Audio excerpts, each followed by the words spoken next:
ಅಹಂಕಾರ, ಕೋಪ ಮತ್ತು ದ್ವೇಷ ಇವು ವ್ಯಕ್ತಿಯ ಹೊರ ಶತ್ರುಗಳಿಗಿಂತಲೂ ಹೆಚ್ಚಿನ ಅಪಾಯಕಾರಿಯಾದ ಅಂತರಂಗದ ಶತ್ರುಗಳು.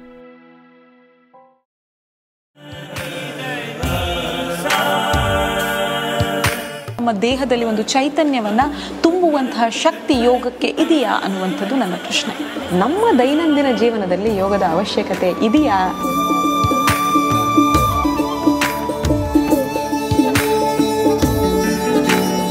ಯೋಗ ಅಂದರೆ ಆಸನ ಅಂದ್ಕೊಂಡ್ಬಿಟ್ಟಿದ್ದೀವಿ ನಾವೆಲ್ಲರೂ. ನಿರಂತರವಾದ ಯೋಗದಿಂದ ಒಂದಷ್ಟು ರೋಗಗಳಿಂದ ಮುಕ್ತರಾದರು. ಇದೇನಾದರೂ ಯೋಗದಿಂದ ಸಾಧ್ಯ ಅಂತ ನಿಮಗನಿಸುತ್ತಾ?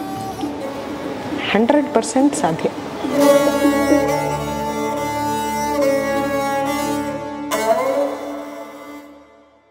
ಜ್ಞಾನ ವಿಕಾಸ ಯೂಟ್ಯೂಬ್ ವಾಹಿನಿಯ ಸಮಸ್ತ ವೀಕ್ಷಕರಿಗೂ ನಮಸ್ಕಾರ. ವೀಕ್ಷಕರೇ, ದೈನಂದಿನ ಬದುಕಿನಲ್ಲಿ ಯೋಗ ಎನ್ನುವ ವಿಷಯದ ಕುರಿತಾಗಿ ಈ ದಿನದ ಸಂಚಿಕೆಯಲ್ಲಿ ನಾವುಗಳು ಬೆಳಕು ಚೆಲ್ಲುವವರಿದ್ದೀವಿ. ಈ ವಿಷಯದ ಕುರಿತಾಗಿ ಒಂದಷ್ಟು ಮಾಹಿತಿಗಳನ್ನು ಹಂಚಿಕೊಳ್ಳುವುದಕ್ಕಾಗಿ ನಮ್ಮ ಜೊತೆಗೆ ಶ್ರೀಮತಿ ಕಮಲಾ ಭಾರದ್ವಾಜ್ ಅವರಿದ್ದಾರೆ. ಬನ್ನಿ ಅವರನ್ನ ಮಾತನಾಡಿಸೋಣ. ಯೋಗ ನಮ್ಮ ದೈನಂದಿನ ಬದುಕಿನಲ್ಲಿ ಹೇಗೆ ಪ್ರಾಮುಖ್ಯತೆಯನ್ನ ಪಡೆದುಕೊಳ್ಳಬಲ್ಲದು ಅನ್ನೋದನ್ನ ತಿಳಿದುಕೊಳ್ಳೋಣ. ಮೇಡಮ್, ಕಾರ್ಯಕ್ರಮಕ್ಕೆ ಸ್ವಾಗತ. ನಮಸ್ಕಾರ ಮ್ಯಾಮ್. ಮುಖ್ಯವಾಗಿ ಕಾರ್ಯಕ್ರಮಕ್ಕೆ ನಿಮ್ಮನ್ನು ಸ್ವಾಗತಿಸಿಕೊಳ್ತಾ ನನ್ನ ಪ್ರಥಮ ಪ್ರಶ್ನೆ ಬಂದ್ಬಿಟ್ಟು, ಯೋಗ ಅನ್ನುವಂಥದ್ದು ನಮ್ಮ ಬದುಕಿನಲ್ಲಿ ಪ್ರಾಮುಖ್ಯತೆಯನ್ನು ಹೊಂದಿದೆ ಅನ್ನೋದಾದರೆ ಅದರಲ್ಲಿರುವಂಥ ಪ್ರಮುಖ ಅಂಶಗಳೇನು ಮತ್ತು ನಮ್ಮ ಜೀವನಕ್ಕೆ ಅದು ಯಾವ ರೀತಿಯಾಗಿ ಉಪಯುಕ್ತ ಆಗಬಲ್ಲದು ಅಂತ ಹೇಳ್ತೀರಾ ತಾವು? ಖಂಡಿತ. ಮೊದಲನೇದಾಗಿ ಇಂಥ ಅದ್ಭುತ ಪ್ರಶ್ನೆಗಳನ್ನು ಕೇಳಿದ್ದಕ್ಕೆ ಥ್ಯಾಂಕ್ ಯು. ನಮ್ಮ ಜೀವನದಲ್ಲಿ ಯೋಗ ಯಾಕೆ ಬೇಕು ಅಂದರೆ, ನಾವು ಶ್ರೀಕೃಷ್ಣ ಪರಮಾತ್ಮನಿಂದ ಬರಬೇಕು. ಹೇಗೆ ಯುದ್ಧ ಭೂಮಿಯಲ್ಲಿ ಸೇನೆಯೋರುಭಯೋರ್ ಮಧ್ಯೆ ಸ್ಥಾಪಯಿತ್ವ ರಥೋತ್ತಮಂ ಅಂತ ಅರ್ಜುನ ಕೃಷ್ಣನಿಗೆ ಹೇಳ್ತಾನೆ. ಅಂದರೆ ಈ ಯುದ್ಧ ಭೂಮಿಯಲ್ಲಿ ಎರಡೂ ಅಂದರೆ ಪಾಂಡವರು ಮತ್ತು ಕೌರವರು ಇಬ್ಬರನ್ನು ನೋಡುವಂಥ ಜಾಗದಲ್ಲಿ ಈ ರಥವನ್ನು ತಗೊಂಡು ಹೋಗಿ ಸ್ಥಾಪಯಿತ್ವ ರಥೋತ್ತಮಂ ಅಂತ. ಆಗ ಕೃಷ್ಣ ಅವನಿಗೆ ಹೇಳೋದು 18 ಅಧ್ಯಾಯ. ಆ ಅಧ್ಯಾಯಗಳೆಲ್ಲಕ್ಕೂ ಒಂದಲ್ಲ ಇನ್ನೊಂದು ಹೆಸರು ಕೊಟ್ಟಿರೋದು ಯೋಗದ ಹೆಸರೇ. ಅರ್ಜುನ ವಿಷಾದ ಯೋಗದಿಂದ ಶುರುವಾಗಿ ಎಲ್ಲ ಅಧ್ಯಾಯಗಳು ಯೋಗದಲ್ಲಿದೆ. ಅಂದರೆ ಯುದ್ಧ ಭೂಮಿಯ ಮಧ್ಯ ರಂಗದಲ್ಲಿ ನಮಗೆ ಈ ಯೋಗದ ಅವಶ್ಯಕತೆ ಅಷ್ಟು ಇದೆ ಅಂತ ಕೃಷ್ಣ ಪರಮಾತ್ಮನಿಗೆ ಅನಿಸಿದ್ದೇ ಆದರೆ, ನಮ್ಮ ದೈನಂದಿನ ಜೀವನದಲ್ಲಿ ಯೋಗದ ಅವಶ್ಯಕತೆ ಇದೆಯಾ ಅನ್ನೋ ಪ್ರಶ್ನೆ ಇತ್ತೀಚೆಗೆ ಬರ್ತಾ ಇರೋದೇ ಒಂದು ಸರ್ಪ್ರೈಸಿಂಗ್ ಫ್ಯಾಕ್ಟ್. ಈಗ ಯಾಕೆ ಅದರ ಅವಶ್ಯಕತೆ ಇದೆ ಅಂದರೆ, ಹೇಗೆ ಅರ್ಜುನನಿಗೆ ಯುದ್ಧ ಭೂಮಿಯ ಮಧ್ಯದಲ್ಲಿ ನಾನು ಇನ್ನು ಯುದ್ಧ ಮಾಡೋದಿಲ್ಲ, ನನಗಿದು ಬೇಡ ಅಂತ ಅವನ ಮನಸ್ಸು ಚೇಂಜ್ ಮಾಡಿಕೊಂಡಾಗ, ಇಲ್ಲ ನೀನು ಯುದ್ಧ ಮಾಡಬೇಕು ಅಂತ ಕೃಷ್ಣ ಅವನಿಗೆ ಹೇಳೋಕ್ಕೆ ಸಾಧ್ಯ ಆಗಿದ್ದು ಯೋಗದಿಂದ ಮಾತ್ರನೇ. ಹಾಗೆ ನಮ್ಮ ಪ್ರತಿನಿತ್ಯ ನಮ್ಮ ಲೈಫಲ್ಲಿ ನಾವು ಬೇಕಾದಷ್ಟು ಚಾಯ್ಸಸ್ ಮಾಡ್ಬೋದು. ಅದು ಒಳ್ಳೆಯದಾಗಿರ್ಬೋದು, ಕೆಟ್ಟದ್ದಾಗಿರ್ಬೋದು, ಏನು ಬೇಕಾದರೂ ಆಗಿರ್ಬೋದು. ಹೇಗೋ ಲೈಫನ್ನು ಲೀಡ್ ಮಾಡದೆ ಒಂದು ಕ್ರಮಬದ್ಧವಾಗಿ ನಾವು ಜೀವನವನ್ನು ನಡೆಸಬೇಕು ಅಂದರೆ ಇದಕ್ಕೆ ಯೋಗ ಬೇಕು. ನಮ್ಮ ಕ್ಷೇಮವನದಲ್ಲಿ ನಾವು ಕ್ಷೇಮ ಕೃಪೆ ಅಂತ ಹಾಡ್ತೀವಿ. ಇದು ಮೈತ್ರಿ ಭಜತಾಮ್ ಅಂತ. ಇದರಲ್ಲಿ ಒಂದು ಸಾಲು ಬರುತ್ತೆ, ಅದು ದಾಮ್ಯತ ದತ್ತ ದಯತ್ವಂ ಜನತ ಅಂತ. ಅಂದರೆ ಸಿಂಪಲ್ ಟರ್ಮ್ಸಲ್ಲಿ ಹೇಳಬೇಕು ಅನ್ನೋದಾದರೆ, ನನ್ನಲ್ಲಿ ರಾಕ್ಷಸನೂ ಇದ್ದಾನೆ, ನನ್ನಲ್ಲಿ ದೇವರ ಅಂಶ ಕೂಡ ಇದೆ, ನನ್ನಲ್ಲಿ ಮಾನವ ಕೂಡ ಇದ್ದಾನೆ ಅಂತ. ದೇವರನ್ನು ನಾವು ಹೇಗೆ, ನಮ್ಮಲ್ಲಿ ದೇವರಿದ್ದರೆ ಆವಾಗ ನಾವು ಹೇಗೆ ಬಿಹೇವ್ ಮಾಡಬೇಕು ಅಂತಂದರೆ, ರಾಕ್ಷಸರೆಲ್ಲರೂ ನಿಮಗೆ ಗೊತ್ತಿರೋ ಹಾಗೆ ದೇವರೇ ನನಗೆ ಇದು ಕೊಡಪ್ಪ ಅದು ಕೊಡಪ್ಪ ಅಂತ ಪೂಜೆ ಮಾಡಿರ್ತಾರೆ. ದೇವರು ಬಂದು ತಥಾಸ್ತು ಅಂತ ಅಂದುಬಿಡ್ತಾನೆ. ಅದರಿಂದ ಭಸ್ಮಾಸುರನ ಕಥೆಗಳನ್ನೆಲ್ಲ ನೀವು ನೋಡಿದ್ದೀರ. ಹಾಗೆ ನಮ್ಮಲ್ಲಿ ದೇವರಿನ ಜಾಗೃತಿ ಆಗಿದ್ದರೆ ಆಗ ನಾವು ಪ್ರತ್ಯಾಹಾರವನ್ನು ಪ್ರಾಕ್ಟೀಸ್ ಮಾಡಬೇಕು ಅಂತ ಯೋಗ ಹೇಳುವಂಥದ್ದು. ಅಂದರೆ ಎಲ್ಲಕ್ಕೂ ಹೂ ಅನ್ನಬಾರ್ದು, ಸ್ವಲ್ಪ ನಮ್ಮನ್ನು ನಾವು ಹಿಂದೆ ತಗೊಂಡು ತೂಕ ಮಾಡಿ ಆಮೇಲೆ ಹೂ ಅನ್ನಬೇಕು ಅಂತ. ಹಾಗೆ ನನ್ನಲ್ಲಿ ಮಾನವ ಅನ್ನುವಂಥದ್ದು ಜಾಗೃತನಾಗಿದ್ದರೆ ನಾವು ಯಾವ ರೀತಿ ಯೋಚನೆ ಮಾಡಬೇಕು. ನಾವೆಲ್ಲರೂ ಇವಾಗ ಅನ್ಕೋತೀವಿ, ನನ್ನ ಅಕೌಂಟಲ್ಲಿ 1 ಕೋಟಿ ರೂಪಾಯಿ ಇದ್ದರೆ 1-2 ಲಕ್ಷ ರೂಪಾಯಿ ಡೊನೇಷನ್ ಮಾಡ್ತೀನಿ ನಾನು ಅಂತ. ಆದರೆ ನಿಜವಾದ ದಾನ ಅದಲ್ಲ. ಒಂದು ಕಡೆ ಎಷ್ಟು ಒಳ್ಳೆಯ ಉಲ್ಲೇಖ ಬರುತ್ತೆ ಅಂದರೆ, ಒಂದು ವಯಸ್ಸಾದ ಅಜ್ಜಿ ಇರ್ತಾಳೆ, ಅವಳಿಗೆ ಅವಳ ತಟ್ಟೆಯಲ್ಲಿ ಏನು ಆಹಾರ ಇರುತ್ತಲ್ಲ, ಅವಳಿಗೆ ಬೇಕಾದಷ್ಟು ಆಹಾರನ ಹಾಕ್ಕೊಂಡ ನಂತರ ಸ್ವಲ್ಪ ಪಕ್ಕಕ್ಕೆ ಎತ್ತಿಡ್ತಾ ಇರ್ತಾಳೆ. ಯಾಕೆ ಅಂತ ಕೇಳಿದಾಗ, ಇದು ನನ್ನದಲ್ವ, ಇದನ್ನು ನಾನು ದಾನ ಮಾಡ್ಬೋದು. ಡೈರೆಕ್ಟ್ ಅಡುಗೆ ಮನೆಯಿಂದ ದಾನ ಮಾಡಿದ್ರೆ ಅದು ನನ್ನ ಅಕೌಂಟ್ ಅಲ್ವಲ್ಲ ದಾನ ಮಾಡಿದ್ದು ಅಂತ. ಹಾಗೆ ನಮ್ಮಲ್ಲಿರುವಂಥ ಮಾನವನ ಜಾಗೃತಿ ಆದಾಗ ಆದಷ್ಟು ಇವತ್ತು ನನ್ನ ಹತ್ರ 100 ರೂಪಾಯಿ ಇದ್ದರೆ ಆ 100 ರೂಪಾಯಲ್ಲಿ ನಾನು 10 ರೂಪಾಯಿ ಕೊಡಬಲ್ಲನ, ಅದು ದಾನ. ಹಾಗೆ ರಾಕ್ಷಸ ಜಾಗೃತಿ ಆದರೆ ನಮ್ಮಲ್ಲಿ, ಆಗ ನಾವು ಕಾರುಣ್ಯವನ್ನು ಪ್ರಾಕ್ಟೀಸ್ ಮಾಡಬೇಕು. ದಯೆ, ಎಂಪತಿ, ಸಿಂಪತಿ, ಇದನ್ನು ಅಂದರೆ ಬೇರೆಯವರಲ್ಲಿ ನನ್ನನ್ನು ನಾನು ನೋಡುವಂಥದ್ದು ಅಂತ. ಈ ಗುಣಗಳೆಲ್ಲ ಬರೋಕ್ಕೆ ಸಾಧ್ಯ ಯೋಗದಿಂದ ಮಾತ್ರ. ಸೊ ನಮ್ಮ ದೈನಂದಿನ ಜೀವನದಲ್ಲಿ ಯೋಗದ ಅವಶ್ಯಕತೆ ಏನು ಅಂದರೆ, ಮನುಷ್ಯ ಇನ್ನೂ ಮೇಲೆ ಎತ್ತರದ ಸ್ಥಿತಿಗೆ ಹೋಗಬೇಕು ಅಂದರೆ ಅದು ಯೋಗದಿಂದ ಮಾತ್ರ ಸಾಧ್ಯ. ಖಂಡಿತವಾಗಿಯೂ ಮ್ಯಾಮ್. ಬಹುಶಃ ಯೋಗ ಅನ್ನುವಂಥದ್ದು ನಮ್ಮ ಬದುಕಿನ ಒಂದು ಭಾಗವಾದಾಗ ಬದುಕು ಚೆನ್ನಾಗಿರುತ್ತೆ, ಲೈಫ್ ಸ್ಟೈಲ್. ಹೌದು, ಖಂಡಿತವಾಗಿಯೂ. ಮುಂದಿನ ಪ್ರಶ್ನೆಗೆ ನಾವು ಹೋಗೋದಾದರೆ, ಯೋಗ ಅಂತ ಬಂದಾಗ ನಮ್ಮ ಬದುಕಿನ ಸಂತೋಷವನ್ನು, ಅಂದರೆ ನಮ್ಮ ದೇಹದಲ್ಲಿ ಒಂದು ಚೈತನ್ಯವನ್ನು ತುಂಬುವಂತಹ ಶಕ್ತಿ ಯೋಗಕ್ಕೆ ಇದೆಯಾ ಅನ್ನುವಂಥದ್ದು ನನ್ನ ಪ್ರಶ್ನೆ. ಹೇಗೆ ಆಹಾರ, ವಿಹಾರ, ಆಚಾರ, ವಿಚಾರ ನಮ್ಮ ದೇಹ ಮತ್ತು ಮನಸ್ಸಿನ ಮೇಲೆ ಪರಿಣಾಮ ಬೀರುತ್ತೆ ಅಂದರೆ, ನಾವೆಲ್ಲರೂ ಅಂದ್ಕೊಂಡಿರೋದು ಊಟ ನಾನು ತಟ್ಟೆಗೆ ಹಾಕ್ಕೊಂಡು ಇರೋದನ್ನು ನಾನು ಮಾಡಿದ್ರೆ ಅದು ನನ್ನ ಹೊಟ್ಟೆ ತುಂಬ್ತಾ ಇದೆ ಅಂತ. ಆದರೆ ಯೋಗದಲ್ಲಿ ಅದು ಮಾತ್ರ ಆಹಾರ ಅಲ್ಲ. ಸರ್ಪಾಹ ಪಿಬಂತಿ ಪವನಂ ನ ಚ ದುರ್ಬಲಾಸ್ತೆ. ಸರ್ಪ ಪವನವನ್ನು, ಗಾಳಿಯನ್ನು ತಗೊಳುತ್ತೆ, ಆದರೆ ಅದು ದುರ್ಬಲವಲ್ಲ. ಶುಷ್ಕೈ ತೃಣೈರ್ ವನಗಜ ಬಲಿನೋ ಭವಂತಿ.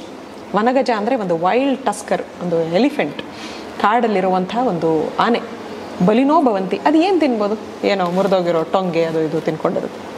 ಕಂದೈಹಿ ಫಲೈಹಿ ಮುನಿವರಾಹ ಕ್ಷಪಯಂತಿ ಕಾಲಂ.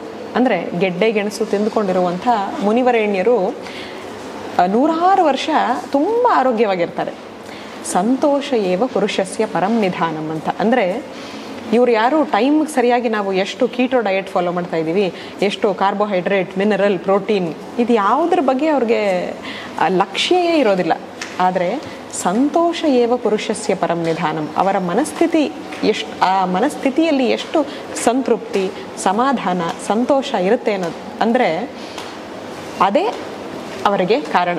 ಹಾಗಾದರೆ ಯೋಗ ನಮ್ಮ ಜೀವನದ ಮೇಲೆ, ಅಥವಾ ನಾವು ಊಟ ಮಾಡುವಂಥದ್ದು ನಮ್ಮ ಜೀವನದ ಮೇಲೆ ಹೇಗೆ ಪರಿಣಾಮ ಬೀರುತ್ತೆ ಅಂದರೆ, ತಿನ್ನುವಂಥ ಆಹಾರ ಮಾತ್ರ ಆಹಾರ ಅಲ್ಲ, ಕಣ್ಣಿನಿಂದ ನಾವು ನೋಡೋದು ಕೂಡ ಆಹಾರ. ಯಾಕೆಂದರೆ ಅದು ನನ್ನ ಸಿಸ್ಟಮ್ ಒಳಗಡೆ ಹೋಗ್ತಾ ಇದೆ.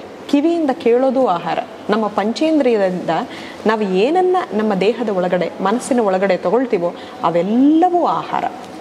ಅದೇ ನಮ್ಮನ್ನು ಈ ಪರ್ಸನಾಲಿಟಿಯಾಗಿ ಮಾಡೋದು. ಇದು ಡಿಸ್ಕ್ರಿಮಿನೇಟರಿ ಪವರ್ ಇರೋದು ಯೋಗಾಗೆ. ಅಂದರೆ ಎಲ್ಲವನ್ನು ನೋಡ್ಬೋದು, ಕೆಟ್ಟದ್ದು ನೋಡ್ಬೋದು, ಒಳ್ಳೆಯದು ನೋಡ್ಬೋದು. ಹೇಗೆ ಗಾಂಧೀಜಿ ಹೇಳಿದ ಹಾಗೆ ಫಾಲೋ ಮಾಡ್ತೀವಲ್ಲ ನಾವು 3 monkeys, ಅದು ಫಾಲೋ ಮಾಡೋಕ್ಕೆ ಆಗಬೇಕು ಅನ್ನುವಂಥ ಆ ಡಿಸ್ಕ್ರಿಮಿನೇಟರಿ ಪವರ್ ಬರೋದು ಯೋಗದಿಂದ. ಆದ್ದರಿಂದ ನಮ್ಮ ದೇಹ ಮತ್ತು ಮನಸ್ಸಿನ ಒಳಗಡೆ ಏನು ಹೋಗ್ತಾ ಇದೆ ಅನ್ನೋದರ ಬಗ್ಗೆ ಒಂದು ಕಂಟ್ರೋಲಿಂಗ್ ಕೆಪಾಸಿಟಿ ಮತ್ತು ಅದನ್ನು ಫಿಲ್ಟರ್ ಮಾಡುವಂಥ ಮೆಕ್ಯಾನಿಸಮ್ ಯೋಗ ನಮಗೆ ತಂದುಕೊಡುತ್ತೆ. ಖಂಡಿತವಾಗಿಯೂ ಮ್ಯಾಮ್. ಮುಂದಿನ ಪ್ರಶ್ನೆಗೆ ನಾವು ಹೋಗೋದಾದರೆ, ಹಲವು ಕಡೆಗಳಲ್ಲಿ ನಾವು ಕೇಳಿರ್ತೇವೆ ನಿರಂತರವಾದ ಯೋಗದಿಂದ ಒಂದಷ್ಟು ರೋಗಗಳಿಂದ ಮುಕ್ತರಾದರು ಅಥವಾ ರೋಗಗಳನ್ನು ಹೊಂದುವುದನ್ನು ತಪ್ಪಿಸಿಕೊಳ್ಳಬಹುದು ಅಂತ ಹೇಳಿ. ಇದೇನಾದರೂ ಯೋಗದಿಂದ ಸಾಧ್ಯ ಅಂತ ನಿಮಗನಿಸುತ್ತಾ? 100% ಸಾಧ್ಯ. ಇದಕ್ಕೆ ಎಷ್ಟೋ ಪರ್ಸನಲ್ ಎಕ್ಸಾಂಪಲ್ಸ್ ಇದೆ. ಬಟ್ ಪರ್ಸನಲ್ ಎಕ್ಸಾಂಪಲ್ಸನ್ನೆಲ್ಲ ಸೈಡಿಗೆ ಬದಿಗಿಟ್ಟು ಹೇಳಬೇಕು ಅನ್ನೋದಾದರೆ, ನೋಡಿ, ನಮ್ಮ ದೇಹದಲ್ಲಿ ಅಥವಾ ಮನಸ್ಸಿನಲ್ಲಿ ಪ್ರಾಬ್ಲಮ್ ಯಾವಾಗ ಶುರು ಆಗುತ್ತೆ ಅಂದರೆ, ಈಗ ನಾವು ನಮ್ಮ ಮನೆಯ ಎಕ್ಸಾಂಪಲನ್ನು ತಗೊಳ್ಳೋಣ. ವೆಟ್ ವೇಸ್ಟನ್ನು ನಾವು ಹಿಂದಿನ ದಿನದ್ದು ಮಾರನೇ ದಿನ ಹೊರ ಹಾಕದೆ ಹೋದರೆ ಇಡೀ ಮನೆ ಒಂಥರ ಕೆಟ್ಟ ವಾಸನೆ ಬರುತ್ತೆ. ಹಾಗೆ ನಾವು ಏನೋ ಒಂದು ಮನಸ್ಸಿಗೆ ಬೇಜಾರಾಗಿರ್ಬೋದು, ಗಂಡ ಹೆಂಡತಿ ಗಲಾಟೆ ಮಾಡಿರ್ಬೋದು, ಅದನ್ನು ಅವರು ಮಲಗಿದಾಗ ಆ ರಾತ್ರಿ ಅದನ್ನು ಮನಸ್ಸಿಂದ ತೆಗೆದು ಹಾಕಿ ಮಾರನೇ ದಿನ ಫ್ರೆಶ್ ಆಗಿ ನೋಡದೆ ಹೋದರೆ ಆ ಕಲ್ಮಶ ಹಾಗೆ ಕಂಟಿನ್ಯೂ ಆಗುತ್ತೆ. ಹಾಗೆ ನಮ್ಮ ದೇಹದಿಂದ ಕೂಡ ಪ್ರತಿನಿತ್ಯ ಟಾಕ್ಸಿಸಿಟಿಯನ್ನು ನಾವು ಹೊರ ಹಾಕಬೇಕು. ಹಾಕದೆ ಹಾಗೇ ಹೋಗ್ತಾ ಇದ್ದರೆ ಅದು ಅಕ್ಯುಮುಲೇಷನ್ ಆಫ್ ಟಾಕ್ಸಿಸಿಟಿ ಆಗುತ್ತೆ. ಈಗ ನೋಡಿ, ಒಂದು ಸಣ್ಣ ವಾಟರ್ ಬಾಟಲ್ ತೊಗೊಂಡ್ರೆ ನೀವು ಪ್ರತಿನಿತ್ಯ ಅದಕ್ಕೆ ನೀರು ಹಾಕ್ತಾ ಇರ್ತೀರ. 1 ತಿಂಗಳ ತನಕ ಅದನ್ನು ನಾವು ತೊಳೆದೇ ಹೋದರೆ ಆ ವಾಟರ್ ಬಾಟಲ್ನ ಒಳಗಡೆ ಕೈ ಹಾಕಿ ಈ ಸುತ್ತಂಚನ್ನು ನೋಡಿದ್ರೆ ನಾವು ಲೋಳೆ ಆಗಿರುತ್ತೆ. ಹೌದು. ಆ ನೀರಿನ ಬಾಟಲ್ಗೆ ನಾವು ನೀರನ್ನು ಬಿಟ್ಟು ಇನ್ನೇನು ಹಾಕಿರಲ್ಲ. ಹೌದು. ನಮ್ಮ ಆ ನಾಳದ ಒಳಗಡೆ ಏನೆಲ್ಲ ತಿಂಡಿ ತಿನಿಸ ಹಾಕಿರ್ತೀವಿ ಅದನ್ನು ಕ್ಲೀನೇ ಮಾಡಿರೋದಿಲ್ಲ ನಾವು. So deposition of toxicity, morbid matter ಅಂತ ನಾವು ಏನಂತೀವೋ ಆ ಕಲ್ಮಶಗಳು ದೇಹದ ಪೂರ್ತಿ ಸೇರಿರುತ್ತೆ. ದೇಹದ ತುಂಬ ಆ ಕಲ್ಮಶ ಸೇರಿದಾಗ ನ್ಯಾಚುರಲಿ ಅದು ಕಂಫರ್ಟಬಲ್ ಕೆಲಸ ಮಾಡೋಕ್ಕೆ ಸಾಧ್ಯ ಇಲ್ಲ. ಯೋಗ, ನ್ಯಾಚುರೋಪತಿ ಎರಡರಿಂದ ಫಸ್ಟು ಡಿಟಾಕ್ಸಿಫೈ ಆಗುತ್ತೆ. ನಮ್ಮ ಈ ಕ್ಷೇಮವನದಲ್ಲಿ ಕೂಡ ಮೊದಲು ನಾವು ಮಾಡುವಂಥದ್ದು ಎಲ್ಲ ಕ್ರಿಯೆಗಳು, ಅಂದರೆ ಜಲನೇತಿ, ಸೂತ್ರನೇತಿ ಇದನ್ನೆಲ್ಲ ಮಾಡಿ, ಎಕ್ಸಸೈಸಸ್ ಮಾಡಿ, ಪ್ರಾಣಾಯಾಮ ಮಾಡಿ, ಸೂಕ್ಷ್ಮ ವ್ಯಾಯಾಮ ಮಾಡಿ, ಆನಂತರ ನಾವು ಸೂರ್ಯ ನಮಸ್ಕಾರ ಇದನ್ನೆಲ್ಲ ಮಾಡೋದ್ರಿಂದ ಏನಾಗುತ್ತೆ, ಹಳೆ ಟಾಕ್ಸಿಸಿಟಿಯನ್ನೆಲ್ಲ ತೆಗೆದು ನವಚೈತನ್ಯವನ್ನು ತಗೊಳ್ಳುವಂಥ ಎಕ್ಸಸೈಸಸ್ ಮಾಡ್ತೀವಿ. ಸೊ ಇದರ ಬೋತ್ ಡಿಟಾಕ್ಸಿಫಿಕೇಶನ್ ಒಂದು ಕಡೆ ಮತ್ತು ನವಚೈತನ್ಯ ತಗೊಳ್ಳೋದು ಇನ್ನೊಂದು ಉಪಯೋಗ ಯೋಗದಿಂದ. ಖಂಡಿತವಾಗಿ ಮ್ಯಾಮ್, ಬಹುಶಃ ಉತ್ತಮವಾದಂಥ ರೀತಿಯಲ್ಲಿ ನಾವು ಯೋಗದಿಂದ ಉಪಯೋಗಗಳನ್ನು ಪಡ್ಕೊಳ್ಬಹುದು ನಮ್ಮ ಆರೋಗ್ಯಕ್ಕೆ ಸಂಬಂಧಪಟ್ಟ ಹಾಗೆ ಅಂತ. ಮ್ಯಾಮ್, ಮುಂದುವರೆದು ನೋಡೋದಾದರೆ ಇಲ್ಲಿ ನಮಗೆ ಬರುವಂಥ ಪ್ರಶ್ನೆ, ಯೋಗ ಅನ್ನುವಂಥದ್ದು ನಿರಂತರವಾಗಿ ರೋಗದಿಂದ ನಾವು ಮುಕ್ತರಾಗ್ಬೋದು, ಹಲವು ರೀತಿಯ ಸಮಸ್ಯೆಗಳಿಂದ ದೂರ ಆಗ್ಬೋದು ಅಂತ ನೀವು ಈಗಾಗಲೇ ಹೇಳಿದ್ದೀರಾ. ಆಯಸ್ಸನ್ನು ವೃದ್ಧಿ ಮಾಡುವಲ್ಲಿ ಯೋಗ ಪ್ರಮುಖ ಪಾತ್ರವನ್ನು ವಹಿಸುತ್ತೆ ಅನ್ನುವಂಥದ್ದು ಸತ್ಯಾನ ಅಂತ? ನೋಡಿ, ಇಂಗ್ಲೀಷಲ್ಲಿ ಒಂದು ಮಾತಿದೆ, it is more important to add life to your years than adding years to your life ಅಂತ. ಎಕ್ಸಾಕ್ಟ್ಲಿ. ಅಂದರೆ ಒಂದೊಂದು ಮನೆಯಲ್ಲಿ ಬೆಡ್ ರಿಡನ್ ಆಗಿ ಮಲಗಿರೋರು ಮನೆಯವರು ಕೂಡ ಅನ್ಕೊಳ್ತಿರ್ಬೋದು, ಅಯ್ಯೋ ಈ ವ್ಯಕ್ತಿ ಯಾವಾಗ ಹೋಗ್ತಾನಪ್ಪ ಅಂತ. ಹೌದು, ಆ ಸ್ಥಿತಿಗೆ ಯಾರು ಬರೋದು ಬೇಡ. ಆದರೆ ನಾವು ನಮ್ಮ ಇಯರ್ಸ್ಗೆ, ಅಂದರೆ ನಮ್ಮ ವಯಸ್ಸಿಗೆ ನವಚೈತನ್ಯವನ್ನು, ಜೀವನದ ಆ ಶಕ್ತಿ ಏನಿದೆಯೋ, ಧಿಯೋ ಯೋನಃ ಪ್ರಚೋದಯಾತ್ ಅಂತ, ಆ ಶಕ್ತಿಯನ್ನು ನಮ್ಮ ಆಯಸ್ಸಿಗೆ ಹಾಕಬೇಕೇ ಹೊರತು ಆಯಸ್ಸನ್ನು ನಮ್ಮ ಜೀವನಕ್ಕೆ ಹಾಕೊಳ್ಳೋ ಉದ್ದೇಶ ಇಲ್ಲ. ಇದು ಫಸ್ಟ್ ಪಾಯಿಂಟ್. ಸೆಕೆಂಡ್ಲಿ, ಆಯಸ್ಸಿನ ವೃದ್ಧಿ ಆಗೋಕ್ಕೆ ಸಾಧ್ಯವ ಅಂದರೆ ಎಷ್ಟೋ ರೀತಿಯಲ್ಲಿ, ಸತಿ ಸಾವಿತ್ರಿ ಕಥೆಗಳೆಲ್ಲ ನೀವು ಕೇಳಿರ್ತೀರಲ್ಲ, ಅದನ್ನು ಕಥೆಯ ಮುಖಾಂತರ ನಾವು ಎಷ್ಟೋ ಅರ್ಥ ಮಾಡ್ಕೊಳ್ತೀವಿ. ಅದನ್ನು ನಾವು ಸೈಂಟಿಫಿಕ್ ಆಗಿ ಯೋಚನೆ ಮಾಡಿದಾಗ ಹೇಗೆ ಯೋಗ ಡೈರೆಕ್ಟಾಗಿ ಅದು ನಮ್ಮ ಆಯಸ್ಸಿನ ವೃದ್ಧಿಗೆ ಕಾರಿಲೇಟ್ ಆಗಿದೆಯೋ ಇಲ್ವೋ ಅನ್ನೋದು ಒಂದು ಪ್ರಶ್ನೆ. ಆದರೆ ನಾವು ಪ್ರಾಣಿಗಳಿಂದ ಬರೋಣ. ಈಗ ಒಂದು ನಾಯಿಯ ಉಸಿರಾಟದ ಕ್ರಿಯೆಯನ್ನು ನೀವು ನೋಡಿದ್ರೆ ಅದು ತುಂಬ ಫಾಸ್ಟಾಗಿ ಅದರ ಬ್ರೀದಿಂಗ್ ಹೀಗಿರುತ್ತೆ. ಹೌದು. ಅದರ ಆಯಸ್ಸು ಕೂಡ ಒಂದು 10-12 ವರ್ಷ ಇರ್ಬೋದು. ಹೌದು. ನೀವು ಒಂದು ರ್ಯಾಬಿಟ್, ಶಶಂಕ, ಮೊಲ ಅದನ್ನು ನೋಡಿದ್ರೆ ಅದರ ಬ್ರೀದಿಂಗ್ ಇನ್ನೂ ಫಾಸ್ಟ್ ಇರುತ್ತೆ. ಆದ್ದರಿಂದ ಅದರ ಆಯಸ್ಸು ಇನ್ನೂ ಕಡಿಮೆ. ಈಗ ಇನ್ನು ನೆಕ್ಸ್ಟ್ ಪೊಲಾರಿಟಿಯಲ್ಲಿ ಎಕ್ಸಾಂಪಲ್ ನೋಡೋದಾದರೆ ನಾವು ಒಂದು ಆಮೆ ಎಷ್ಟು ನಿಧಾನವಾಗಿ ಉಸಿರಾಡುತ್ತೆ ಅಂದರೆ ನಾವು ಉಸಿರನ್ನು ತಗೊಳ್ಳುವಂಥ ಕ್ರಿಯೆಗೆ ಪೂರಕ ಅಂತೀವಿ. ಉಸಿರನ್ನು ಬಿಡೋದು ರೇಚಕ. ಅದರ ಪೂರಕ ರೇಚಕಗಳು ಎಷ್ಟು ನಿಧಾನವಾಗಿರುತ್ತೆ ಅಂದರೆ 100 ವರ್ಷ ಬದುಕಿರುತ್ತೆ. ಸೊ ನಮಗೆ ಭಗವಂತ ಇಷ್ಟು ಉಸಿರಾಟ ಆಡ್ಕೋ ಅಂತ ಕೊಟ್ಬಿಟ್ಟಿರ್ತಾನೆ. ನಾವು ಫಾಸ್ಟಾಗಿ ಅಷ್ಟು ಉಸಿರಾಟಗಳನ್ನು ಆಡಿದರೆ ನಮ್ಮ ಆಯಸ್ಸು ಮುಗೀತು. ಅದೇ ಉಸಿರಾಟವನ್ನು ನಾವು ನಿಧಾನವಾಗಿ ಅದರ ವೇವ್ಲೆಂತ್ ಹೋದರೆ ಅಷ್ಟು ದಿನ ಬದುಕಿರೋದು ಡೆಫಿನೆಟ್ಲಿ ಟ್ರೂ. ಅದಕ್ಕೆ ನಮ್ಮ ಕ್ಷೇಮವನದಲ್ಲಿರುವಂಥ ಯೋಗ ಹಾಲ್ಗೆ ನಾವು ಕೂರ್ಮ ಅಂತ ಹೆಸರಿಟ್ಟಿದ್ದೀವಿ. ಕೂರ್ಮ ಅಂದರೆ ಆಮೆ ಎಷ್ಟು ನಮಗೆ, ನಿಮ್ಮೆಲ್ಲರಿಗೂ ಆಮೆ ಮತ್ತು ಮೊಲದ ಕತೆ ಗೊತ್ತಿರಲೇಬೋದು. ಹೌದು. ನೋಡಿದಾಗ ಎಲ್ಲರೂ ಅಂದ್ಕೊಳ್ಳೋದೇನೋ ಮೊಲನೇ ಗೆಲ್ಲುತ್ತೆ ಅಂತ. ಆದರೆ ಲೈಫಲ್ಲಿ ಗೆಲ್ಲೋದು slow and steady is what wins the race. So ನಿಧಾನವಾಗಿ, ಕ್ರಮಬದ್ಧವಾಗಿ ಪ್ರತಿನಿತ್ಯ ನಾವು ಯೋಗದ ಪ್ರಾಕ್ಟೀಸನ್ನು ಮಾಡಿದ್ರೆ ಆಮೆ ಹಾಗೆ ನಾವೆಲ್ಲರೂ ಲೈಫಲ್ಲಿ ಗೆಲ್ಲಬಹುದು. ಹಾಗಾದ್ರೆ ನಿಧಾನವಾದ ಒಂದು ಉಸಿರು ಅನ್ನುವಂಥದ್ದು ಬದುಕನ್ನು ಹಸರಾಗಿಸುತ್ತೆ ಅಂತ ಹೇಳೋದು. ಹೌದು. ನೋಡಿ, ಇನ್ನೊಂದು ನೀವೇ ಗಮನಿಸಿದ್ರೆ ನಮಗೆ ಕೋಪ ಬಂದಾಗ ನಾವು ಯಾವ ಥರ ಉಸಿರಾಡ್ತೀವಿ? ತುಂಬ ಫಾಸ್ಟ್ ಬ್ರೀದಿ. ಕೋಪ ಬಂದಾಗ ಯಾರು ಉಸಿರಾಡೋದಿಲ್ಲ. ಹೌದು ಹೌದು. ನಾನು ವೇಗವನ್ನು ಪಡ್ಕೊಳ್ಳೋಕೆ ಎಲ್ರಿಗೂ ಏನನ್ಸುತ್ತೆ, ಧ್ಯಾನಾವಸ್ಥೆ ಅನ್ಸುತ್ತೆ. ಹೌದು. ಸೊ ಆ ಧ್ಯಾನಾವಸ್ಥೆಗೂ ನಮ್ಮ ಆಯಸ್ಸಿನ ವೃದ್ಧಿಗೂ ಡೈರೆಕ್ಟ್ ಕಾರಿಲೇಷನ್ ಅನ್ನೋದರಲ್ಲಿ ಇನ್ನೊಂದು ಮಾತೇ ಇಲ್ಲ. ಖಂಡಿತವಾಗಿಯೂ ಮ್ಯಾಮ್. ಮುಂದುವರೆದು ನಾವು ನೋಡೋದಾದರೆ ಈಗ ಯೋಗ ಯೋಗ ಅನ್ನುವಂಥ ವಿಷಯವನ್ನು ನಾವು ತಗೊಂಡಾಗ ಮುಖ್ಯವಾಗಿ ನಮ್ಮ ಗಮನಕ್ಕೆ ಬರೋದು ಯೋಗ ಅಂದರೆ ದೇಹದಂಡನೆ ಅಂತ. ಹಾಗಿರುವಾಗ ಯಾರೋ ಒಬ್ಬರು ಬೇರೆ ಬೇರೆ ಆದಂಥ ವೃತ್ತಿಯನ್ನು ನಾವು ಮಾಡ್ತೇವೆ ನಮ್ಮ ಜೀವನವನ್ನು ನಡೆಸೋದಕ್ಕೆ ಅಂತ. ನನ್ನ ವೃತ್ತಿಯಲ್ಲಿ ನಾನು ಸಾಕಷ್ಟು ದೇಹದಂಡನೆಯನ್ನು ಮಾಡ್ತೇನೆ, ಅಥವಾ ನಾನು ಮನೆಯಲ್ಲಿ ಮನೆ ಕೆಲಸವನ್ನು ನೋಡ್ಕೊಳ್ಳುವಂತಹ ತಾಯಿ ಅಂತ ಆದರೆ ಅಂಥ ಸಂದರ್ಭದಲ್ಲಿ ಮನೆಯ ಕೆಲಸಗಳನ್ನು ಮಾಡ್ತೇವೆ ನಾವು. ಹಾಗಿರುವಾಗ ಅದರ ಆಚೆಗೆ ಹೋಗಿ ಯೋಗವನ್ನು ಮಾಡುವಂಥ ಅನಿವಾರ್ಯತೆ ಏನು ಅಂತ? ಇದು ಒಂದು ತುಂಬ ಇಂಟ್ರೆಸ್ಟಿಂಗ್ ಪ್ರಶ್ನೆ. ಎಕನಾಮಿಕ್ಸಲ್ಲಿ ಕೂಡ ಇದೇ ಥರ ಒಂದು ಪ್ರಶ್ನೆ ಬಂದಿದೆ. ಈಗ ನೀವು ಮನೆ ಕೆಲಸ ಅಂತ ಹೇಳಿದ್ರಿ, ಮನೆ ಕೆಲಸ ಹೌದಾ? ಮನೆ ಕೆಲಸ ಮಾಡೋದು ಗೃಹಿಣಿ ಹೌದಾ? ಹೌದು. ಅವಳಿಗೆ ಸಂಬಳ ಯಾರು ಕೊಡ್ತಾ ಇದ್ದಾರೆ? ಕೆಲಸ ಅಂತೂ ಮಾಡ್ತಾ ಇದ್ದಾಳಲ್ಲ. ಮತ್ತು ಯೋಗ ಮಾತ್ರ ಯಾಕೆ ಮಾಡಬೇಕು ಅಂತ ಕೇಳ್ತಾರಲ್ಲ, ಅವ್ರಿಗೆ ಸಂಬಳ ಎಲ್ಲಿ ಸಿಗ್ತಾ ಇದೆ? ಯಾಕೆ ಅಂದರೆ ಅದ್ರ ಪ್ರೊಫೆಷನ್ ಅಲ್ಲ, ಮನೆ ಕೆಲಸ. ಹೌದಾ? ನಮ್ಮ ಮನೆ ಕೆಲಸಕ್ಕೆ ನಮ್ಗೆ ಯಾರು ಕೊಡಬೇಕು ದುಡ್ಡು ಅಂತ. ಹಾಗೆ ಪ್ರೊಫೆಷನ್ ಆದಾಗ ಮಾತ್ರ ಹೇಗೆ ಸಂಬಳ ಬರುತ್ತೋ, ಯೋಗ ಮಾಡಿದಾಗ ಮಾತ್ರ ಯೋಗದ ಉಪಯೋಗಗಳು, ಅದರ ಒಳ್ಳೆಯ ಅಂಶಗಳು ನಮಗೆ ಬರೋಕ್ಕೆ ಸಾಧ್ಯ. ಯಾಕೆ ಅಂದರೆ ನಾನೇನೋ ಫಾರ್ ಎಕ್ಸಾಂಪಲ್ ಬಟ್ಟೆ ಒಗಿತಾ ಇದ್ದೀನಿ ಅಂದರೆ ಅದು ದೇಹದ ದಂಡನೆ ಆಗ್ಬೋದು. ಯೋಗ ಅಂದರೆ ದೇಹ ದಂಡನೆ ಅಂತ ನೀವು ಹೇಳಿದ್ರಲ್ಲ, ದಂಡಿಸುವಂಥದ್ದು ಯೋಗ ಅಲ್ಲ, ಶ್ರಮಿಸುವಂಥದ್ದು ಯೋಗ ಅಲ್ಲ, ಮೋಕ್ಷಕ್ಕೆ ನಮ್ಮನ್ನು ಕರ್ಕೊಂಡು ಹೋಗುವಂಥದ್ದು ಯೋಗ. ಅಂದರೆ ಈಗ ನಾವು ಯೋಗ ಮಾಡುವಾಗ ನಮ್ಮ ಉಸಿರಾಟದ ಮೇಲೆ ನಮ್ಮ ಗಮನ ಇರುತ್ತೆ. ಕೆಲಸ ಆಯಿತೋ ಇಲ್ವೋ ಅನ್ನೋದ್ರ ಬಗ್ಗೆ ನಮ್ಮ ಗಮನ ಇರಲ್ಲ. ನಮ್ಮ ಗಮನ ಎಲ್ಲಿರುತ್ತೋ ಯದ್ಭಾವಂ ತದ್ಭವತಿ. ಅಂದರೆ ನನ್ನ ಮನಸ್ಸು ಅಲ್ಲಿದ್ದರೆ ಅದು ಹಾಗೇ ಆಗುತ್ತೆ ಅಂತ. ನನ್ನ ಮನಸ್ಸು ಈಗ ಕೆಲಸ ಆಯಿತಾ ಅಂದರೆ ಕೆಲಸ ಆಗುತ್ತೆ, ಅದು ಯೋಗ ಆಗಲ್ಲ. ಯೋಗದಲ್ಲಿ ಈ ಆಸನ ಆಯಿತಾ ಅಂದರೆ ಅದು ಯೋಗ ಆಗುತ್ತೆ. ಅಂದರೆ ನಾವು ಏನನ್ನು ಕೇಂದ್ರೀಕರಿಸಿ ನಮ್ಮ ಮನಸ್ಸಿಗೆ ಕೆಲಸ ಮಾಡ್ತಿರ್ತೀವೋ ಅದರ ಫಲ ಮಾತ್ರ ನಮಗೆ ಬರೋಕ್ಕೆ ಸಾಧ್ಯ. ನಾವು ಎಲ್ಲರೂ ದೇವಸ್ಥಾನಕ್ಕೆ ಹೋಗ್ತೀವಿ, ನಮ್ಮ ಗೋತ್ರ, ರಾಶಿ, ನಕ್ಷತ್ರ ಎಲ್ಲ ಹೇಳಿ ಅರ್ಚನೆ ಮಾಡಿಸ್ತೀವಿ. ದೇವ್ರಿಗೆ ಗೊತ್ತಿಲ್ವಾ? ಹೌದು, ದೇವ್ರಿಗೆಲ್ಲ ಗೊತ್ತಲ್ಲ. ನಾನು ಯಾರು ಅಂತ ನಾನು ದೇವ್ರಿಗೆ ಹೇಳಬೇಕಾ ಅಂತ ಹಾಗಾಯಿತು. Yes, it has an impact and that is why yoga alone can give yoga benefits. ಯೋಗವನ್ನು ಮಾಡದೆ ನನಗೆ ಯೋಗ ಬೆನಿಫಿಟ್ಸ್ ಬರೋಕ್ಕೆ ಸಾಧ್ಯ ಇಲ್ಲ. Blood circulation ಚೆನ್ನಾಗಾಗ್ಬೋದು. ಎಕ್ಸಸೈಸ್ ಅಂದರೆ ಅದು ಬರೀ ಫಿಸಿಕಲ್ ಬಾಡಿ ಅಷ್ಟೇ.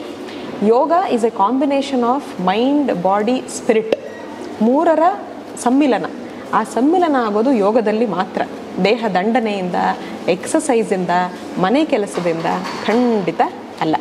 ನಮ್ಮ ಮನಸ್ಸು ಅಂದರೆ ನೀವು ಹೇಗೆ ಯೋಗವನ್ನು ನಮ್ಮ ಲೈಫ್ ಸ್ಟೈಲಾಗಿ ನಾನು ತೊಗೊಂಡಿದ್ದೀನಿ ಅನ್ನೋ ಆ ಲೆವೆಲ್ಗೆ ಯಾರಾದರೂ ಕೆಲಸ ಮಾಡ್ತಾ ಇದ್ರೆ ಆವತ್ತಿಗೆ ಬೇಕಾದರೆ ಯೋಗನ ನಾವು ಮನೆ ಕೆಲಸಕ್ಕೆ, ಬಟ್ ಆ ಸ್ಟೇಟಲ್ಲಿ ಯಾರು ಕೆಲಸ ಮಾಡೋಕ್ಕೆ ಸಾಧ್ಯ? ಹೌದು, ನಮ್ಮ ಕೆಲಸದ ಕಡೆಗೆ ನಮ್ಮ ಧ್ಯಾನ ಇರುವಂಥ. ಹೌದು. ಈಗ ನೀವು ಸತ್ಯ ಹರಿಶ್ಚಂದ್ರನ್ ಮೂವಿಲಿ ನೋಡಿರ್ಬೋದು. ಅವ್ನು ಕೇಳ್ತಾನೆ, ಏನಪ್ಪ ನೀನು ಡಾನ್ಸ್ ನೋಡಿದ್ಯಾ ಅಂದರೆ, ನಾನು ಸಾಹೋದರಣಿ ಅಂತ ಹೇಳ್ತಾ ಇರುವಾಗ, ಇಲ್ಲ ನಾನು ಬರೀ ನಿಮ್ಮ ಕಾಲು ಒತ್ತಾ ಇದ್ದೆ, ಅಲ್ಲಿ ಏನು ನೃತ್ಯ ಆಯಿತೋ ನಾನು ಅದನ್ನು ನೋಡಲಿಲ್ಲ ಅಂತಾನೆ. ಅಂದರೆ ಕೆಲಸದ ಮೇಲೆ ಅಷ್ಟು ಶ್ರದ್ಧೆ, ಕಾಯಕವೇ ಕೈಲಾಸ ಅಂತಾರಲ್ಲ, ಆ ಮನೋಭಾವದಲ್ಲಿ ನಾವು ಕೆಲಸ ಮಾಡೋದಾದರೆ ನೀವು ಹೇಳಿದ ಸ್ಥಿತಿಯನ್ನು ತಲುಪಬಹುದೋ ಏನೋ.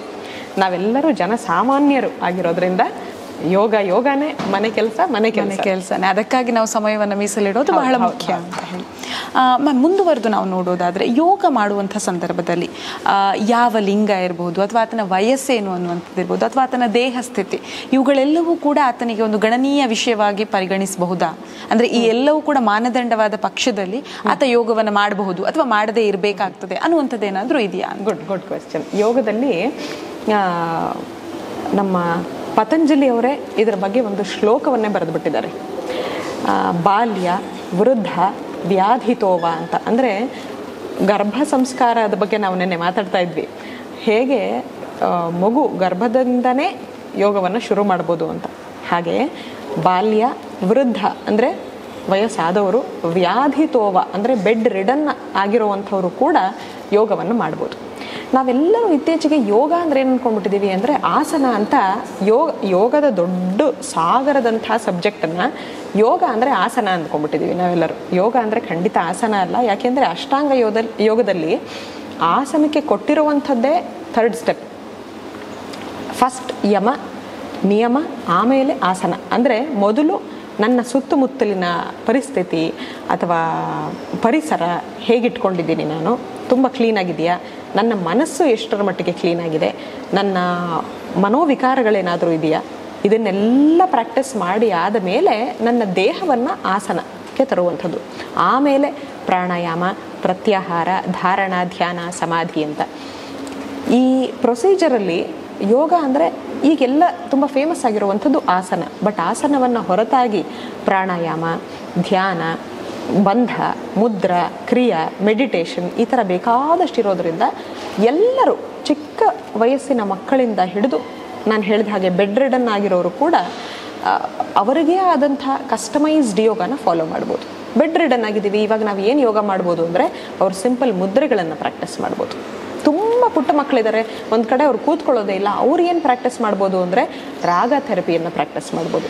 ನಾನಿವಾಗ ಗರ್ಭಾವಸ್ಥೆಯಲ್ಲಿದ್ದೀನಿ, ನಾನು ಗರ್ಭಿಣಿಯಾಗಿದ್ದೀನಿ, ಈಗ ನಾನು ಏನು ಯೋಗ ಪ್ರಾಕ್ಟೀಸ್ ಮಾಡ್ಬೋದು ಅಂದರೆ ಗರ್ಭ ಸಂಸ್ಕಾರವನ್ನು ಫಾಲೋ ಮಾಡಿ ಅದರಲ್ಲಿ ಏನೇನು ಹೇಳಿದೆಯೋ, ಯಾವ ಯಾವ ತಿಂಗಳಲ್ಲಿ ಏನೇನು ಮಾಡಬೇಕೋ ಅದನ್ನು ಪ್ರಾಕ್ಟೀಸ್ ಮಾಡ್ಬೋದು. ಸೊ ನೀವು ಕೇಳಿದ ಪ್ರಶ್ನೆಗೆ ಯಾರು ಮಾಡಬೇಕು, ಇವ್ರು ಮಾಡಬೇಕು ಮಾಡಬಾರ್ದು ಈ ಥರ ಏನಾದರೂ ಇದೆಯಾ ಅಂದರೆ, ಇನ್ಫ್ಯಾಕ್ಟ್ ನಮ್ಮಲ್ಲಿ ಡ್ಯೂರಿಂಗ್ ಋತು ಚಕ್ರದ ಆ ಟೈಮಲ್ಲಿ ಏನಾದರೂ ನಾವು ಯೋಗ ಮಾಡಬಾರ್ದೇನೋ ಅಂತ ಅಂದ್ಕೊಂಡಿದ್ರೆ ಆ ಟೈಮಲ್ಲಿ ಕೂಡ ಮಾಡಬೇಕು, ಮಾಡಬಹುದು. ಬರೀ ಇನ್ವರ್ಟೆಡ್ ಪೋಸಸ್ನ ಮಾತ್ರ ಮಾಡಬಾರ್ದು. ಬಿಟ್ಟರೆ ನಮ್ಮ ಬಾಡಿಯಲ್ಲಿ ಹೀಗೆ ಫ್ರೀ ಫ್ಲೋಯಿಂಗ್ ಆಗಿ ಇರುವಂಥ ನಿಂತು ಮಾಡುವಂಥ ಎಲ್ಲ ಆಸನಗಳು, ಟ್ವಿಸ್ಟಿಂಗ್ ಆಸನಗಳು, ಇವೆಲ್ಲವನ್ನು ಇನ್ಫ್ಯಾಕ್ಟ್ ಮಾಡಬೇಕು. ಮಾಡೋದ್ರಿಂದ ನಮಗೆ ಅಲ್ಲಿ ಆಗುವಂಥ ಡಿಸ್ಕಂಫರ್ಟ್ ಏನಿರುತ್ತೋ ಅದರಿಂದ ನಾವು ಹೊರಬರಬಹುದು. ಸೊ ಪ್ರಾಣಾಯಾಮವನ್ನು, ಬೇಸಿಕ್ ಸೂಕ್ಷ್ಮ ವ್ಯಾಯಾಮವನ್ನು, ಇದನ್ನು ಎಲ್ಲರೂ ಪ್ರತಿನಿತ್ಯ ಮಾಡಬಹುದಲ್ಲ, ಮಾಡಲೇಬೇಕು ಅಂತ ನಾನು ಹೇಳ್ತೀನಿ. ಹಾಗಾದ್ರೆ ಯೋಗ ಅನ್ನುವಂಥದ್ದು ಎಲ್ಲರಿಗೂ ಎಲ್ಲ ಕಾಲದಲ್ಲೂ ಸಲ್ಲುವಂಥ ವಿಷಯ ಅಂತ ಹೇಳಿ ನಾವು ಸರ್ವಾಂತರ್ಯಾಮಿ. ಖಂಡಿತವಾಗಿಯೂ. ಮ್ಯಾಮ್, ಈ ಒಂದು ಸಂಚಿಕೆಯ ಯೋಗ ಮತ್ತು ನಮ್ಮ ದೈನಂದಿನ ಬದುಕು ಸಂಚಿಕೆಯ ಕೊನೆಯ ಪ್ರಶ್ನೆಯಲ್ಲಿ ನಾವಿದ್ದೇವೆ. ಯೋಗ ಅನ್ನುವಂಥದ್ದು ಬಂದಂಥ ಸಂದರ್ಭದಲ್ಲಿ ಸಾಮಾನ್ಯ ಒಬ್ಬ ವ್ಯಕ್ತಿ ಮಾಡಬೇಕಾದಂತಹ ಒಂದು ಸಾಮಾನ್ಯ ಆಸನಗಳು ಯಾವುದು ಅಂತ ನೀವು ಹೇಳ್ತೀರಾ? ಸೊ ನಾನು ನಿಮ್ಗೆ ಹೇಳಿದ ಹಾಗೆ ಯೋಗವನ್ನು ನಾವು ಆಸನಕ್ಕೆ ನ್ಯಾರೋ ಡೌನ್ ಮಾಡದೆ, ಅದಕ್ಕಷ್ಟೇ ಮೀಸಲು ಅಂತ ಮಾಡದೆ ಯೋಗವನ್ನು ರಾದರ್ ನನ್ನ ಜೀವನ ಶೈಲಿಯಾಗಿ ನಾನು ಮಾಡ್ಕೊಳ್ಬೋದಾ ಅಂತ ಯೋಚನೆ ಮಾಡೋದು probably a better perspective to have.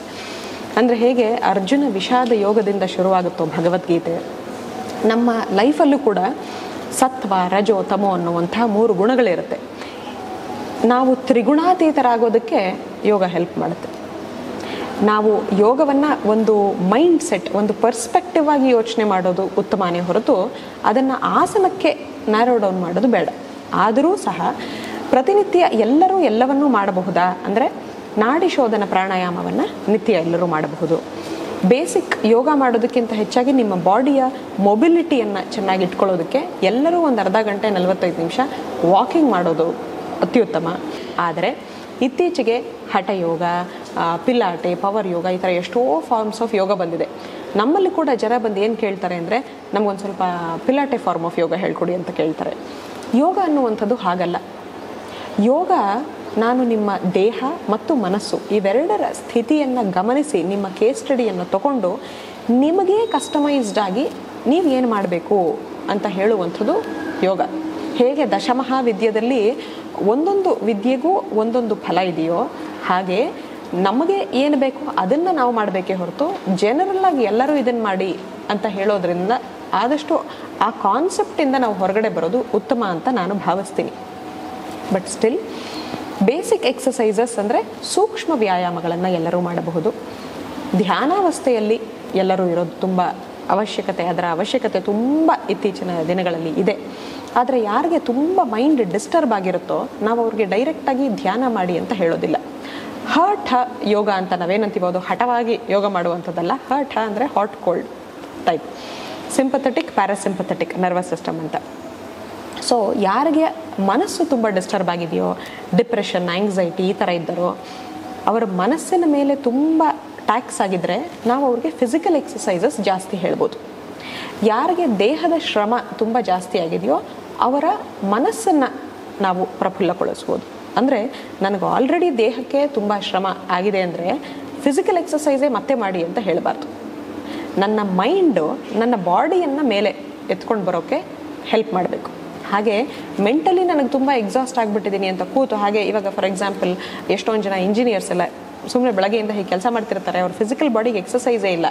Mentally ತುಂಬ ಅವ್ರಿಗೆ ಆಂಗ್ಸೈಟಿ ಇದೆ, ಸ್ಲೀಪ್ಲೆಸ್ನೆಸ್ ಅಂದರೆ ನಿದ್ರಾಹೀನತೆ ಇದೆ.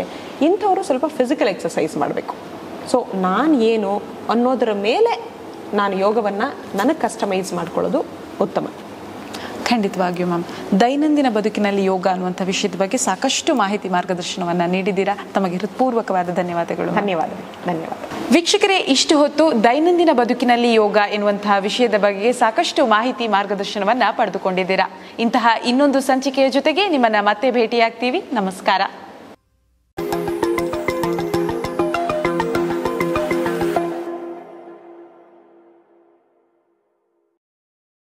ಜ್ಞಾನವಿಕಾಸ ಜ್ಞಾನವಿಕಾಸ ಯೂಟ್ಯೂಬ್ ವಾಹಿನಿಯ ಸಮಸ್ತ ವೀಕ್ಷಕರಿಗೂ ನಮಸ್ಕಾರ. ವೀಕ್ಷಕರೇ, ಸುದ್ದಿ ಸೌರಭ ಸಂಚಿಕೆಯಲ್ಲಿ ಈ ದಿನದ ಸುದ್ದಿಗಳ ಮೇಲೆ ಬೆಳಕು ಚೆಲ್ಲೋಣ. ಶಿರೂರು ಗುಡ್ಡ ಕುಸಿತಕ್ಕೆ ಒಳಗಾದ ಉಳುವರೆ ಗ್ರಾಮಕ್ಕೆ ಪರಮಪೂಜ್ಯ ಡಾಕ್ಟರ್ ಡಿ ವೀರೇಂದ್ರ ಹೆಗ್ಗಡೆಯವರು ಭೇಟಿ ನೀಡಿದರು. ಶಿರೂರು ಗುಡ್ಡ ಕುಸಿತದಿಂದ ಗಂಗಾವಳಿ ನದಿಯಲ್ಲಿ ಎದ್ದ ಅಲೆಗೆ ಮನೆ ಮಠ ಕಳೆದುಕೊಂಡ ಉಳುವರೆ ಗ್ರಾಮಕ್ಕೆ ರಾಜ್ಯಸಭಾ ಸದಸ್ಯರು, ಶ್ರೀ ಕ್ಷೇತ್ರ ಧರ್ಮಸ್ಥಳದ ಧರ್ಮಾಧಿಕಾರಿಗಳಾದ ಶ್ರೀಯುತ ಡಾಕ್ಟರ್ ಡಿ ವೀರೇಂದ್ರ ಹೆಗ್ಗಡೆಯವರು ಭೇಟಿ ನೀಡಿ ಪರಿಶೀಲನೆ ನಡೆಸಿದರು. ಇದೇ ವೇಳೆ ಸಂತ್ರಸ್ತರ ಸಮಸ್ಯೆಯನ್ನ ಅವರು ಆಲಿಸಿದರು. ಶ್ರೀ ಕ್ಷೇತ್ರ ಧರ್ಮಸ್ಥಳದ ಧರ್ಮಾಧಿಕಾರಿಗಳಾದ ಪರಮಪೂಜ್ಯ ಡಾಕ್ಟರ್ ಡಿ ವೀರೇಂದ್ರ ಹೆಗ್ಗಡೆಯವರ ಕಾರ್ಯವೈಖರಿಯನ್ನ ದೇಶದ ಪ್ರಧಾನಮಂತ್ರಿಯವರಾದ ಸನ್ಮಾನ್ಯ ಶ್ರೀಯುತ ನರೇಂದ್ರ ಮೋದಿಯವರು ಶ್ಲಾಘಿಸಿದರು. ಪೂಜ್ಯರು ತಮ್ಮ ರಾಜ್ಯಸಭಾ ಸಂಸದರ ನಿಧಿಯನ್ನ ಬಳಸಿಕೊಂಡು ಬೀದರ್ ಜಿಲ್ಲೆಯಲ್ಲಿ ಕ್ಷೀರಕ್ರಾಂತಿ ಮತ್ತು ಯೋಜನೆಯ ಸಿಎಸ್ಸಿ ಸೇವಾ ಕೇಂದ್ರಗಳ ಮೂಲಕ 1.4 ಕೋಟಿಗೂ ಅಧಿಕ ಜನರು ಆಯುಷ್ಮಾನ್ ವಿಮೆಗೆ ನೋಂದಾಯಿಸಿಕೊಂಡಿರುವ ಬಗ್ಗೆ ವಿವರಿಸಿದರು. ಶ್ರೀಯುತ ಹೆಗ್ಗಡೆಯವರ ಈ ಎಲ್ಲ ಸೇವೆಗಳ ಚಿಂತನೆಯು ದೇಶಕ್ಕೆ ಮಾದರಿಯಾಗಲಿ ಎಂದು ಇದೇ ವೇಳೆ ಪ್ರಧಾನಮಂತ್ರಿಗಳು ಶ್ಲಾಘಿಸಿದರು. ಶ್ರೀ ಕ್ಷೇತ್ರ ಧರ್ಮಸ್ಥಳ ಗ್ರಾಮಾಭಿವೃದ್ಧಿ ಯೋಜನೆಯ ಧಾರವಾಡ ಪ್ರಾದೇಶಿಕ ವ್ಯಾಪ್ತಿಯಲ್ಲಿ ಮೇಲ್ವಿಚಾರಕ ಶ್ರೇಣಿಯ ಕಾರ್ಯಕರ್ತರ ಕಾರ್ಯಚಟುವಟಿಕೆಗಳ ಕಾರ್ಯಾಗಾರ ನೆರವೇರಿತು. ಮೇಲ್ವಿಚಾರಕ ಶ್ರೇಣಿಯ ಕಾರ್ಯಕರ್ತರ ಕಾರ್ಯಚಟುವಟಿಕೆಗಳ ಕಾರ್ಯಾಗಾರವನ್ನು ಶ್ರೀಮತಿ ಪದ್ಮಲತಾ ನಿರಂಜನ್ ಅವರು ಉದ್ಘಾಟಿಸಿ ಕಾರ್ಯಕರ್ತರಿಗೆ ಶುಭ ಹಾರೈಸಿದರು. ಶ್ರೀ ಕ್ಷೇತ್ರ ಧರ್ಮಸ್ಥಳ ಗ್ರಾಮಾಭಿವೃದ್ಧಿ ಯೋಜನೆಯ ಚಿತ್ರದುರ್ಗ ಪ್ರಾದೇಶಿಕ ಕಚೇರಿ ವ್ಯಾಪ್ತಿಯ ಮೇಲ್ವಿಚಾರಕ ಶ್ರೇಣಿಯ ಕಾರ್ಯಕರ್ತರ ಕಾರ್ಯಚಟುವಟಿಕೆಗಳ ಕಾರ್ಯಾಗಾರ ನೆರವೇರಿತು. ಕಾರ್ಯಾಗಾರದಲ್ಲಿ ಪರಮಪೂಜ್ಯ ಡಾಕ್ಟರ್ ಡಿ ವೀರೇಂದ್ರ ಹೆಗ್ಗಡೆಯವರು ಹಾಗೂ ಮಾತೃಶ್ರೀ ಡಾಕ್ಟರ್ ಹೇಮಾವತಿ ವಿ ಹೆಗ್ಗಡೆಯವರು ಕಾರ್ಯಕರ್ತರಿಗೆ ಆಶೀರ್ವಾದ ಪೂರ್ವಕ ಮಾರ್ಗದರ್ಶನ ನೀಡಿದರು.